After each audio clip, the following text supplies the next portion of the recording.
नमस्कार छात्रों, आज दिनांक 28 जून 2021 सोमवार। पिछली क्लास के अंतर्गत हम राइट टू एजुकेशन शिक्षा के अधिकार अधिनियम के कुछ अध्याय थे, उसके संदर्भ में विस्तार से अध्ययन किया था।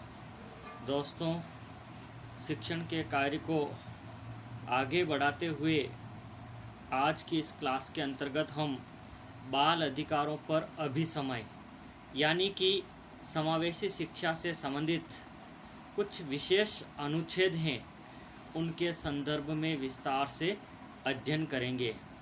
बाल संरक्षण के तहत समावेशी शिक्षा से संबंधित कुछ विशेष अनुच्छेदों का प्रावधान किया गया, उसके संदर्भ में आज की क्लास के अंतर्गत हम जानकारी प्राप्त करेंगे।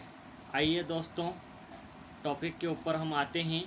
वर्तमान समय में बाल अधिकारों के संदर्भ में विश्वव्यापी आंदोलन चल रहा है। संपूर्ण वर्ल्ड लेवल पर बालकों के अधिकारों से संबंधित एक मुहिम एवं आंदोलन चल रहा है। भारत सरकार द्वारा भी बाल अधिकारों एवं शिक्षा के अधिकारों की घोषणा की गई है। बाल अधिकारों को अक्षम, विकलांग एवं अपवंचित वर्ग के बालकों को प्राप्त करने के लिए कुछ अभिसमयों का प्रावधान किया गया। राष्ट्रीय एवं अंतर्राष्ट्रीय स्तर पर समावेशी शिक्षा से संबंधित बालकों के लिए अभिसमयों का वर्णन किया गया है, जिसको कि हम इस प्रकार से समझ सकते हैं। इसके अंतर्गत नंबर 1, समान अधिकारों की व्यवस्था, यानी कि इन अभिसमयों के अंतर्गत बालकों के लिए शिक्षा से संबंधित समान अधिकारों की व्यवस्था की गई है। राष्ट्रीय एवं वैश्विक स्तर पर अक्षम एवं अपवंचित बालकों के लिए सामान्य बालकों की भांति शिक्षा के अधिकार एवं बाल अधिकारों की व्यवस्था की गई है। जिस प्रकार सामान्य बालक इन अधिकारों का उपयोग करते हैं, ठीक इसी प्रकार इन बालकों के उपयोग को भी सुनिश्चित करना होगा, यानी कि सामान्य बालकों की भांति वंचित एवं अक्षम बालकों को भी अधिकार प्रदान करना सुनिश्चित करना होगा। इन अधिकारों के उपयोग में आने वाली प्रत्येक बाधा को विद्यालय, प्रशासन एवं सरकारी तंत्र द्वारा दूर करने का प्रयास करना होगा। दूसरा अनुच्छेद है समान शिक्षा की व्यवस्था। समान शिक्षा से आशय सामान्य बालकों के साथ प्रदान की जाने वाली शिक्षा से है। अक्षम एवं अपवंचित बालकों को सामान्य बालकों के साथ ही शिक्षा प्रदान करनी होगी। प्रत्येक गतिविधि में उनकी सहभागिता सुनिश्चित करनी होगी, जिससे कि उनको अपनी अक्षमता का अनुभव न हो। इसके साथ साथ इन बालक एवं बालिकाओं को सभी विद्यालयों में प्रवेश पाने का अधिकार होगा, यानी कि सामान्य बालकों के साथ इन बालकों को किसी भी विद्यालय के अंदर प्रवेश पाने का पूर्ण अधिकार होगा तथा विद्यालय को इनकी रुचि, आवश्यकता एवं क्षमता के अनुसार शिक्षा व्यवस्था करनी होगी। तीसरा है समान मनोरंजन की व्यवस्था। समान मनोरंजन की व्यवस्था से हमारा आशय है कि पाठ्य सहगामी क्रियाओं जैसे खेलकूद, शारीरिक शिक्षा से संबंधित एक्टिविटीज़, विद्यालय में उन सभी गतिविधियों को स्थान प्रदान करना होगा जो कि अक्षम एवं अपवंचित छात्रों द्वारा संपन्न की जा सके। अक्षम और अपवंचित जो बालक हैं, वो भी ऐसी एक्टिविटीज़ का आयोजन किया जाए जिसमें वो भी भाग ले सके, वो सामान्य बालकों के साथ मनोरंजन करने के अवसर प्राप्त हो सके। इसके साथ साथ इन सभी गतिविधियों में किसी न किसी रूप में उनकी सहभागिता को भी सुनिश्चित करने का प्रयास करना चाहिए। अगला अनुच्छेद है व्यक्तिगत रुचियों का विकास, डेवलपमेंट ऑफ इंडिविजुअल इंटरेस्ट। अक्षम एवं अपवंचित छात्रों की रुचियों में अंतर हो सकता है। यह स्वाभाविक ही है, क्योंकि सामान्य बालक एवं अक्षम एवं अपवंचित बालकों में शारीरिक, मानसिक आदि आधारों पर विभेद होता है। तो निश्चित रूप से इनकी रुचियों में भी अंतर होना स्वाभाविक है। उनकी शैक्षिक एवं अशैक्षिक आवश्यकताओं में अंतर हो सकता है। शैक्षिक एवं अशैक्षिक आवश्यकताओं में भी अंतर होना स्वाभाविक है। अतः विद्यालय में उनकी व्यक्तिगत रुचियों को ध्यान में रखना बहुत ही ज़रूरी है, जिससे उनमें निहित प्रतिभाओं, योग्यताओं आदि का विकास संभव हो सके। अगला अनुच्छेद है साथियों, सर्वांगीण विकास की योजना, plan of all round development. शिक्षा के द्वारा बालक का सर्वांगीण विकास होना शिक्षक एवं शिक्षा व्यवस्था का परम ध्येय होना चाहिए। विद्यालय स्तर पर अक्षम एवं अपवंचित छात्रों के सर्वांगीण विकास की योजना तैयार करनी चाहिए, क्योंकि इनके विकास की प्रक्रिया पर शिक्षक एवं प्रधानाध्यापक को विशेष ध्यान देने की आवश्यकता होती है। इनमें सामाजिक कौशलों तथा नेतृत्व क्षमता के विकास के लिए इनको विविध कार्यक्रमों में उत्तरदायित्व प्रदान करने चाहिए, ताकि बालक का पूर्ण रूप से सर्वांगीण विकास हो सके। अगला अनुच्छेद है विचारों की स्वतंत्रता, फ्रीडम ऑफ व्यूज। अक्षम एवं अपवंचित बालकों में संकोच की भावना अधिक पाई जाती है, क्योंकि ये अंतर्मुखी बालक होते हैं और निश्चित रूप से अपनी भावनाओं को दूसरे के समक्ष प्रस्तुत करने में संकोच की भावना उत्पन्न होती है। संकोच इनके मन के अंदर होता है, इसलिए इनको विचार को प्रकट करने के लिए अधिक से अधिक ऐसे अवसर प्रदान करने चाहिए तथा इनके उपयोगी विचारों को स्वीकृत करते हुए उनको प्रयोग में लाना चाहिए, ताकि इन बालकों को प्रोत्साहन मिल सके और ये भी अपने विचारों को खुल करके प्रदर्शित या प्रस्तुत करने का प्रयास कर सके। इससे इन छात्रों में आत्मगौरव एवं आत्मविश्वास का विकास संभव हो सकेगा तथा वे अन्य अवसरों पर भी उपयोगी विचारों का प्रस्तुतिकरण करने का प्रयास करेंगे।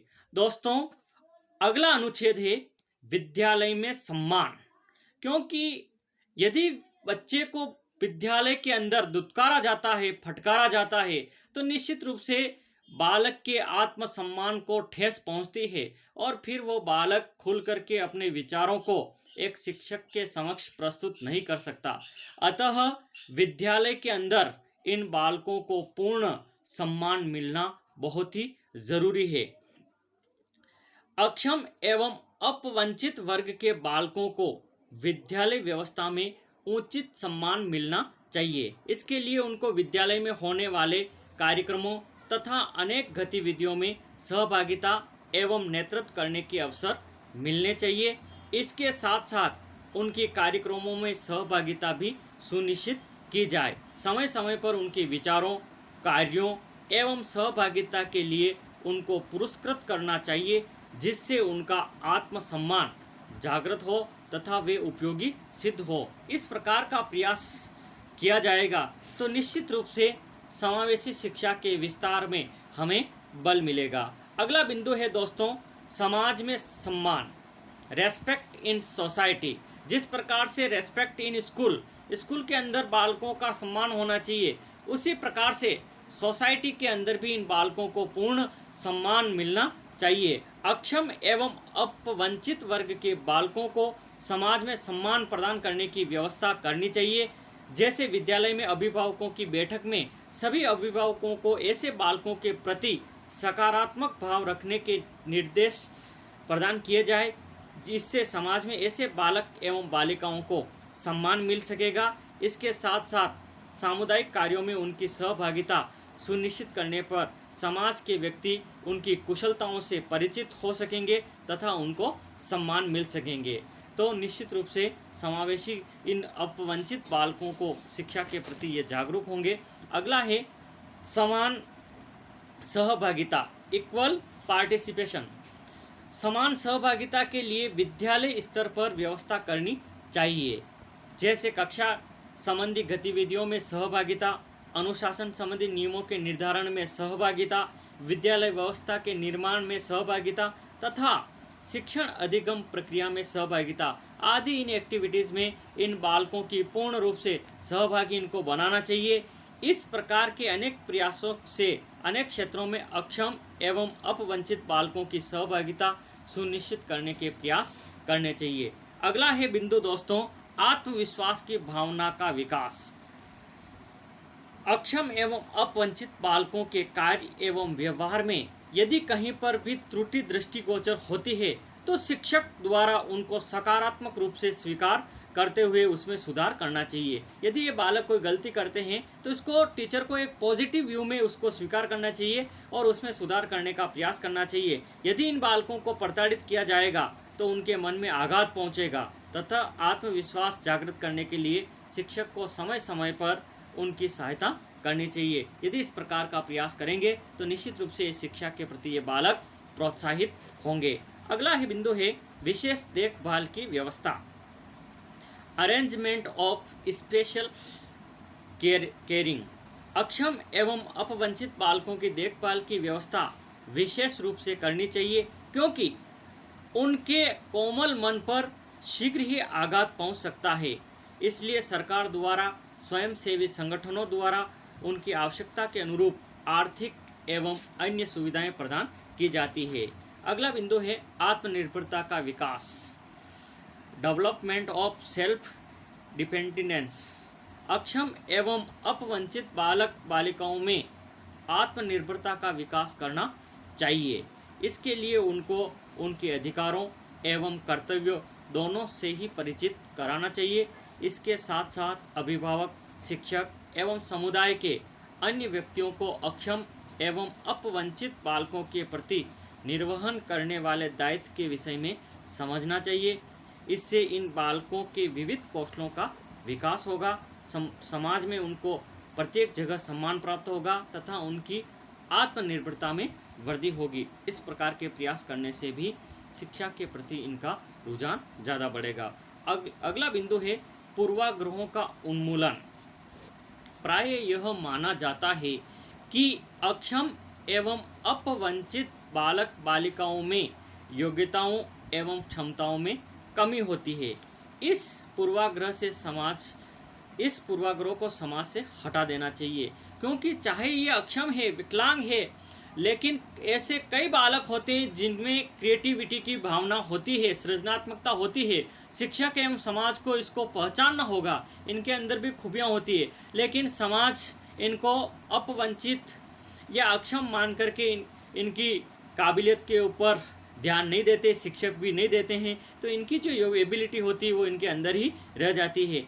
ऐसे पूर्वाग्रह को समाज को हटा देना चाहिए।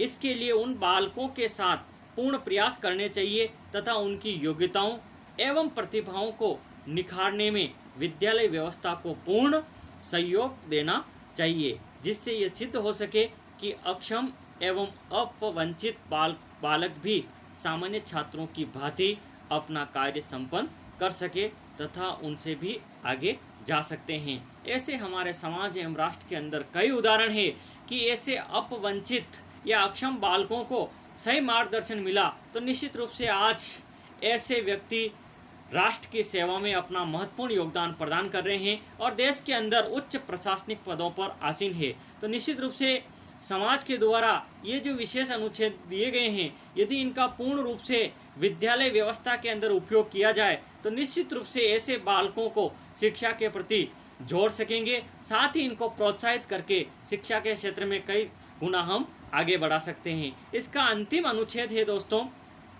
पुनः प्रतिष्ठा की व्यवस्था। अक्षम एवं अपवंचित बालकों की पुनः प्रतिष्ठा की व्यवस्था भी सरकार एवं विद्यालय व्यवस्था द्वारा संपन्न की जानी चाहिए। इसके लिए उनको शिक्षा एवं विकास की मुख्य धारा से जोड़ने का प्रयास करना चाहिए। इस आधार पर अक्षम एवं अपवंचित बालकों को अपने अधिकारों का ज्ञान प्राप्त होगा। इससे उनको शोषण करने की प्रवृत्ति समाप्त हो जाएगी, जो कि सम्मान उनके द्वारा खोया गया है उसकी पुनः प्राप्ति संभव हो सकेगी। तो दोस्तों, उपरोक्त जो विवेचन हमने प्रस्तुत किया है, उस विवेचन से ये स्पष्ट हो जाता है कि बाल अधिकारों पर जितने भी अभी समय निर्धारित किए गए हैं, उनका प्रमुख उद्देश्य समावेशी शिक्षा की व्यवस्था एवं समावेशी विद्यालयों की स्थापना करना है। शिक्षा के अभाव में अपवंचित एवं अक्षम बालकों का सर्वांगीण विकास नहीं हो सकता है। इसलिए आज के समाज, आज की सरकार एवं विद्यालय एवं शिक्षा विभाग के द्वारा जो इस समावेशी शिक्षा से संबंधित विशेष अनुच्छेदों एवं अभिसमयों का प्रस्तुत किया गया है, इनको विद्यालय व्यवस्था के अंदर अपनाना चाहिए। यदि इनको विद्यालय व्यवस्था के अंदर पूर्ण रूप से अपनाएंगे तो निश्चित रूप से ऐसे बालकों को इसका लाभ मिलेगा और वो भी समाज एवं शिक्षा की मुख्य धारा के अंदर जुड़ेंगे और अपना जीवन आदि का विकास कर सकेंगे। आज की क्लास के अंदर दोस्तों इतना ही। नेक्स्ट जब भी हम मिलेंगे अगले कंटेंट के साथ आपके समक्ष प्रस्तुत होगा। जय हिंद, जय भारत, धन्यवाद दोस्तों।